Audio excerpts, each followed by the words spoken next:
Collect these illegal, rare, discontinued items before updating your Minecraft world. With every Minecraft update, some things become easier, some things become harder, and some things become impossible to do ever again. Hello there, Ray here, and for the past 15 years, I've searched for new rare blocks, mobs, and items for you to get before they're gone.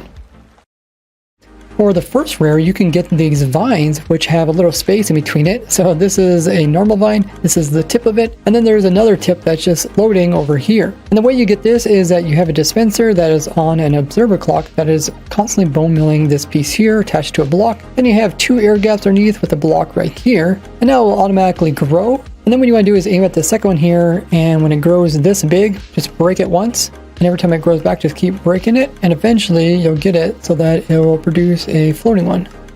There you go. And now you can go ahead and remove all of this. Just make sure to leave a block underneath of it. Otherwise, if you remove it, then the plant will continue growing and it will break it. And you can do a similar thing with the twisting vine, and it looks like this. And now you have a cool floating vine, which is no longer possible in the next Minecraft update. Now the next rare is similar to a trick I showed earlier where you can get a little piece of this moss carpet by having water flow over and break it, and then have the water change direction and then switch out the block underneath to support it, but they actually fixed that so it no longer works. But you can find a messed up naturally generated pale moss carpet. You can see that the little piece is down here, and instead of having a piece that connects with the top one, we also have a little piece up here. Now finding this glitched out moss inside of a pale gardens is only possible before the next update. The next rare can be done if you happen to have a mob in an older version that had some boots and leggings on them, in a full release version before 1.9 Java. And this applies to any mob that can wear armor, such as like armor stand, or if you put armor on any type of zombie or skeleton. You can even use the trick that I discovered where you can put armor onto villagers using a dispenser. It doesn't visually show up, but it will be on the villager, so we just gave thorns to this villager. And now let's see what happens when we upgrade to any version above 1.13. So now let's go ahead and open up the world in 1.21.4. This is the last version which you can do it before they fixed it. The main thing to keep in mind is that these mobs have to be kept unloaded between versions 1.9 and 1.13, which you could do just by keeping these guys in unloaded chunks that you never visit during those versions. So now we upgraded world, and immediately we can see there is something going on. This armor stand, which was wearing the armor, is now holding it in their hand slots. Now you normally can't even access the hand slots unless you have creative mode, which is why this glitch is so cool. And you can see the villager over here who had the armor and was wearing it is now actually holding the armor, just like it would hold its emeralds out to you. And if we use this command on the villager, we can actually see the inventory slots within the villager where it shows that it is also holding the diamond legs in its offhand, which just doesn't visually show up on the character. And what's really cool about it is that the villager is now holding those thorn armor, which means if I attack the villager, I'm actually going to get a thorns damage back towards me. And since the villager is holding it in its hands, the armor piece never takes durability, which is different than the armor that you would place onto it. Speaking of that, now that it has armor in its both main hand and offhand, its actual armor slots are opened up once again so you can put more armor onto the villager. So you can get a villager that is essentially wearing 6 pieces of thorns armor. And if you guys don't know, the more pieces you have that have thorns on them, the higher probability that the thorns attack will work. And as I have shown in my past videos, you can use this to get the special death message saying that you're killed by the villager, and it also shows up in your statistics. Now normally when you show a villager some emeralds, it will show you what it's selling for emeralds and it will hold it in their hand. But since it's holding these diamond boots, it can't actually show you what it's selling. I have noticed that the villager will lose the one in its main hand sometimes, but I'm not sure what causes that. And by looking at the villager's data, we can see it's still holding its other armor piece in its offhand, but the villager is still broken where he's not holding out any of the items that he's offering to sell. Don't forget to leave a like on the video. Now when this trick is applied to mobs that normally have weapons, like skeletons which normally have bows, it will take their armor slots, which in this case they had no armor, and it will apply it to their hands. And this overrides their hand slot, so it deletes their bow, and now they just got empty hands, so they just end up punching you rather than shooting you. Now there's a lot of cool things you can do with these weaponless mobs. If you happen to get the ones that have the pick up loot tag, you can give them stuff like other weapons like swords to make a really strong skeleton, or even give it like totems of undying. Plus you can combine this with the stacked armor trick, where you can end up making mobs that are almost impossible to kill. I'll have that video down in the description along with these playlists that actually cover every single rare type of item, mob, and block in the game that you can collect. It's a great playlist to binge watch. The next discontinued rare that you can collect before the next update, that is getting a glitched out end portal in your world. And this is what it looks like. You have the exit end portal for the Ender Dragon fight way down here at the very bottom of the world, so far down that the game will actually destroy the rest of it because it can't place it down in the actual void. So the only part that's actually showing up is the little pillar part with the torches on it. And the way you do this is you actually break a hole going from where the portal would normally generate all the way down to the bottom of the world. You can either do this using a flying machine, but you have to enter the end without actually summoning in the dragon, which is a little bit tough in the newer versions. Or you can do this before 1.9 just by digging this hole before you update. Now it is possible to resummon the dragon even like this, but you have to push ender crystals down in the void in order to resummon it every time, which is kind of crazy. But you are soft-locking yourself to the end dimension, as you can't leave the end dimension without actually just falling to the void and dying and respawning. But if you attempt to do this after 1.21.5, it will make sure to put the entire portal above the void so that you can actually leave the end dimension. But you can still use this trick to move your portal up and down so you can get an abnormal looking portal.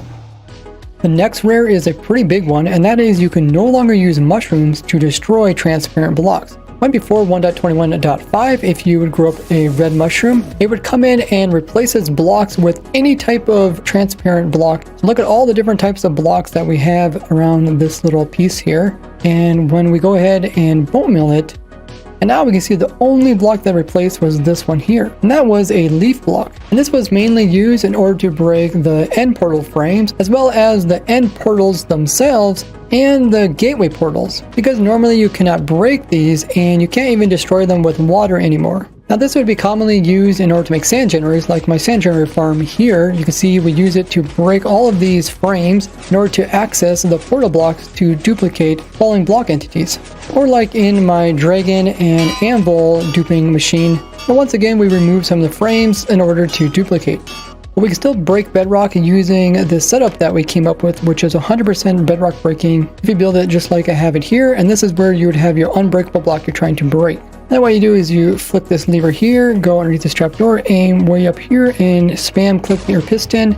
And then when you have it placed in, it destroys the unbreakable block. And to do this bedrock breaking method, you don't actually need any mods or macros. We made a bunch of these different setups for different angles and different locations if you're trying to break certain things. So check out the video, which I'll put down in the description, if you want to learn exactly how to do this properly. But it's a little bit harder setup, so I would recommend go ahead and use the mushroom to come in and break any gateway portals or end portal frames or end portals before you update to the next Minecraft version.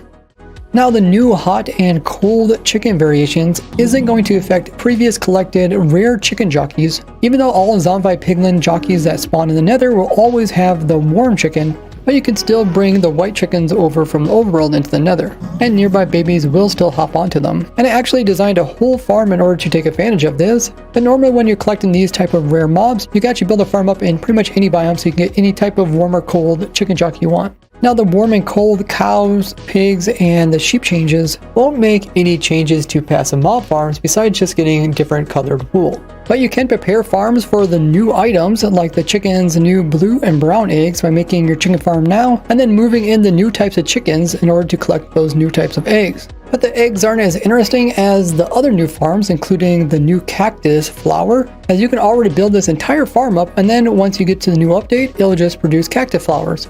And you can do the same thing for the bush farms. This includes the normal bush as well as the firefly bush. And the same farm also works for the new tall and short dry grass. Have you joined as a subscriber yet? You can also build up a farm for the other vegetation, such as the wildflower farm, which is just the same farm that we use to make the pink petals. And you can also build the most complicated farm of all of them, which is the leaf farm, which you need to build in order to make an unlimited amount of the new leaf litter. To learn how to build those farms or any other farm in Minecraft, I do have this farm everything spreadsheet, which I'll put down in the description. It goes into every single item in the game Minecraft and how you can automatically farm it. Now, something that becomes easier in the next update is that things that would normally depend on random ticks, which before would only occur 8 chunks around a player, now those random tick things can occur in any loaded chunks. This means most things will grow automatically in like your spawn chunks, which are typically always loaded. So there is a ton of new farms that can be ran without the player even being there, and I cover that all in more detail in this video.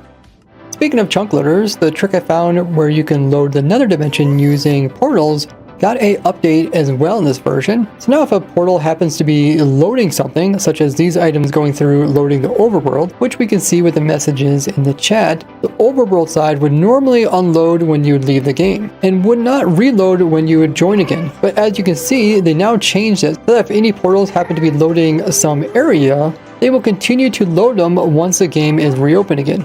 So an example of this would be like if you had a nether portal chunk loader that is loading your end portal. That way you can run some machine. If that was running and you happen to be somewhere else in your world, it is going to continue to run now that you loaded it. But in the past, if you would log off and then log back in, it would unload that machine and it would never start back up again. But in the next update, the nether portal chunk loader will just automatically load it once again and it will start back up again. Another thing that becomes easier in the next update is making lodestones, as they no longer need to have netherite in order to craft them, but instead just need an iron ingot. So if you want that lovely lodestone texture, be sure to wait until the next update.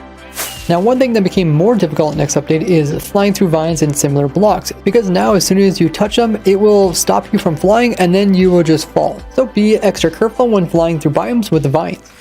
Using creaking inside of redstone machines became easier. Now if you would name tag the creaking, once it switches over to daytime again, where they would normally break down and despawn, the ones that are name tagged will stick around. This is great if you're trying to use a creaking in some type of minigame where you're having the creaking track the player, so you don't have to keep getting a new one every time it turns daytime. But it does not actually help when it comes to resin farms, because whenever the creaking is name tagged, it will specifically not give off any resin whenever it is damaged by the player. This is done just so you would have to run your resin farms at night still. But once it does turn night, these creakings that are name tagged can give off resin now.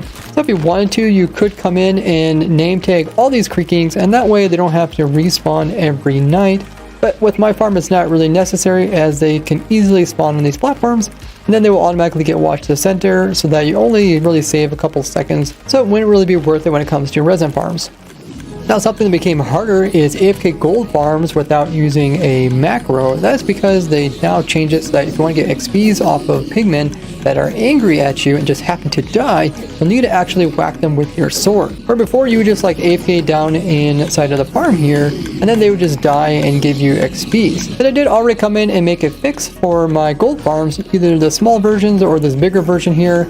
You just come in here and turn on the auto clicker that whacks at this armor stand, and then not only will you get XPs like before, but you also get way more loot because we're also using a looting sword. You can learn how to implement these changes with this video here, and I'll have all those videos also linked down below.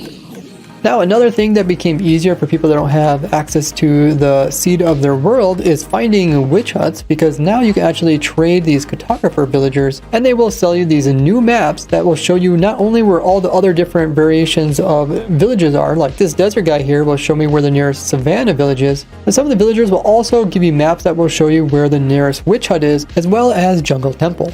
Now, this comes from the villager rebalance thing that they were trying out as an experiment, but all of the other features that they talked about they did not add, they only added in the cartographer one. But they did also add in the wandering trader changes, so that these traders will actually buy stuff from you, which means you can sell villagers these 6 things in order to get emeralds from them, which is great for like extreme versions of Skyblock in order to get tree saplings like we did in my Nether Skyblock series. They don't have to do the crazy thing that we had to do, which was wait for a fox that was holding an emerald to spawn in. Not only that, but you can also now buy different wood types from the wandering traders, as well as enchanted pickaxes. Now go out and tell your favorite Minecrafters and consider becoming a supporter of mine. Thanks to all these guys, and bye bye!